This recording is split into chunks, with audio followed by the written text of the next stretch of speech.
우리는 장시간의 경험으로 축적된 학생 관찰 전문가다. 두려움도 보고 절망도 보고 용기와 의지도 본다. 2012년 하나고에 있었던 교사 A씨가 MBC 취재진에게 최근 전해온 편지입니다.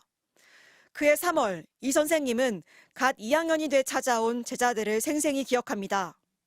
교무실 바깥에서 찾아와서 저를 만났고 교무실 안에 조그마한 상담실이 있어서 어떤 조서를 받은 거죠. 지난 1년 내내 동급생의 폭력에 시달렸다는 호소였습니다. 가해자는 이동관 현 방송통신위원장 후보자의 아들이었습니다. 지금 사실 너무 힘들어요 라는 표현을 학생들이 했기 때문에 바로 상담이 필요해서 제가 리더십에게 전달을 했습니다. 학생들이 한참 전부터 문제 제기해왔다는 사실도 그제서야 알았다고 말합니다. 학생 지원실에 몇 차례 상황 전달을 하였으나 구체적인 조사가 이루어지질 않아서 제게 와서 도움을 요청하게 되었고, 교사는 학폭 피해를 학교에 보고하고 피해 진술서를 받을 수 있도록 조치했습니다.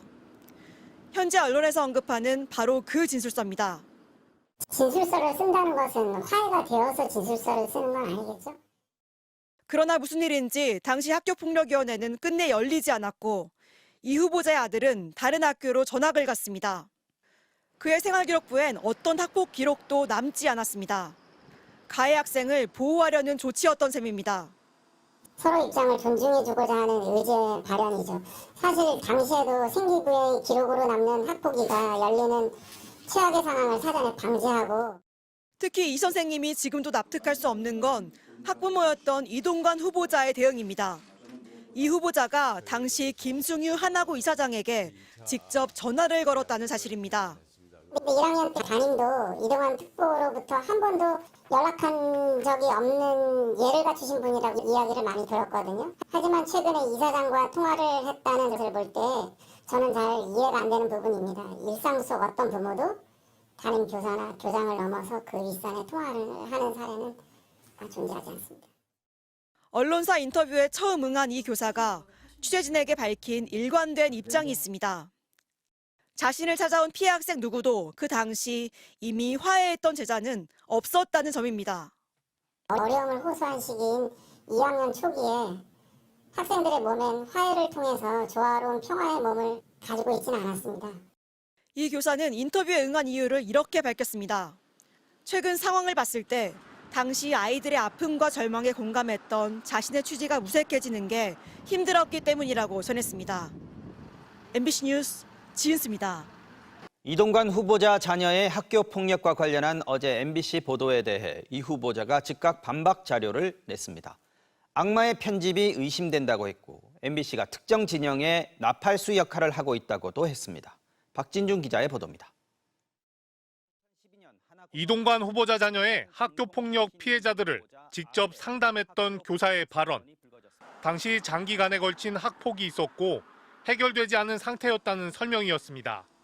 진술서를 쓴다는 것은 화해가 되어서 진술서를 쓰는 건 아니겠죠? MBC 보도 직후 이동관 후보자는 해명 자료를 통해 MBC 보도는 상담 교사의 일방적 주장으로 악마의 편집이 의심된다고 주장했습니다. 피해 학생 중 한 명이 일방적인 괴롭힘이 아닌 쌍방의 다툼이 있었는데 자신의 가해에 대해서는 진술하지 않았다는 점과 후보자의 아들과 화해했고 본인이 학폭 피해자로 낙인 찍히지 않게 해달라고 호소한 내용을 MBC에 전달했는데 이것도 제대로 보도하지 않았다는 주장입니다. 하지만 MBC는 관련 내용을 전달받은 뒤 확인 절차를 거쳐 지난 6월 10일 보도했습니다. 이명박 정부 시절 이동관 후보자가 담당했던 청와대 홍보수석실에서 국정원에 명진 스님에 대한 사이버 공격을 요청했다는 보도에 대해서도 재임 중 제기한 소송을 취하하고 추후 명진 측이 모두 잊었다고 해 화해한 것으로 생각했다는 자신의 해명이 빠졌다고 덧붙였습니다. 하지만 정작 홍보수석실이 국정원에 사이버 공격을 요청하는 과정에서 본인이 어떤 역할을 했는지에 대해서는 전혀 알지 못한다는 말 외에는 답변을 내놓지 않고 있습니다. 이 후보자 측은 아들 학교 폭력 의혹에 대해선 어느 때보다 신속하고 적극적인 해명을 내놓았습니다.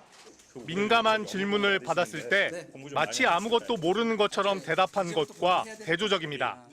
동양방송 3사 지금 이제 이사진 해임 절차를 좀 동시에 밟고 있습니다. 아 그래요? 예, 그 부분에 대해서는 이제 죄송합니다. 위원장님, 후보자님이 위원장 취임 전에 이제 정지 죄송합니다. 작업이라는 얘기가 있는데 지금 나는 저 지명받은 사람이니까. 이 후보자는 MBC가 공영방송에 탈을 쓰고 특정 진영의 나팔수 역할을 하고 있다는 평을 내놨습니다. 이에 대해 언론노조 MBC 본부는 후보자야말로 권력에 탈을 쓰고 언론을 특정 진영의 나팔수로 만드는 역할을 하고 있다는 세간의 평을 성찰하라고 비판했습니다. MBC 뉴스 박진준입니다. 익명계 숨은 일방적 주장이다. 이동관 후보자의 이 같은 입장에 대해 해당 교사는 당시 상황적 맥락을 반영한 것이라고 반박했습니다. 오히려 일방적 주장은 이 후보자가 하고 있다고 말합니다. 1학년 때 하겠다라고 말하는 게 일방적인 거죠. 지난 6월 피해 학생 B는 1학년 1학기에 이동관 후보자 아들과 화해했다고 주장했습니다. 하지만 확인된 피해 학생은 B 학생 외에도 3명이 더 있습니다. 이동관 후보자는 B 학생과의 화해를 지속적으로 강조하고 있지만 나머지 3명과 화해했는지 여부는 여전히 확인되지 않고 있습니다. 또 2012년 당시 B 학생이 쓴 진술서를 보면 화해했다는 걸 선뜻 납득하기 어려운 대목들이 등장합니다. B 학생은 진술서에서 구타의 강도가 세지고 요구가 늘면서 이렇게 여기까지 오게 됐다. 가장 득이 될 만한 처벌 강도를 통해 처리해 주셨으면 좋겠다고 됐습니다. 1학년 때 화해했던 친구를 1년 뒤 문제 삼고 있는 겁니다. 게다가 다른 피해 학생 C의 진술서에는 화해를 했다는 B 학생에 대한 내용이 등장합니다. 이동관 후보자의 아들이 B 학생과 C 학생을 서로 때리게 했다는 내용입니다. 당시 하나고 교사는 화해가 있었던 건 맞겠지만 학폭은 지속됐다고 말합니다. 합의를 하고 몇 달 만에 또 사소한 사건이 일어났죠. 또 합의를 했죠. 그리고 오다가 2학년 때 또 사건이 일어났죠. 그리고 또 왔어요. 당시 화해를 말했던 건 예상보다 상황이 심각해진 것에 대한 부담 때문일 거라고도 말합니다. 학교를 그만두고 나가는 일이 벌어진다는 거는 이거 무서운 일이잖아요. 더 이상 이제 확대되지 않았으면 좋겠어요라고 이야기를 하더라고요. 당시 하나고 교사 A씨는 이동관 후보자의 말처럼 학생들 사이에 화해가 있었다고 하더라도 학폭이 사라지는 건 아니라고 말했습니다. 그때 우리 아이가 이런 잘못했던 것은 인정합니다. 이렇게 나오는 거랑 1학년 때 이미 화해했었던 문제다라고 말하는 거랑은 상황이 달라요. A 교사는 학폭 사건은 우리 모두가 고쳐나가야 할 사회적 현상이라며 반성하는 모습이 아쉽다고 덧붙였습니다. MBC 뉴스 지은수입니다.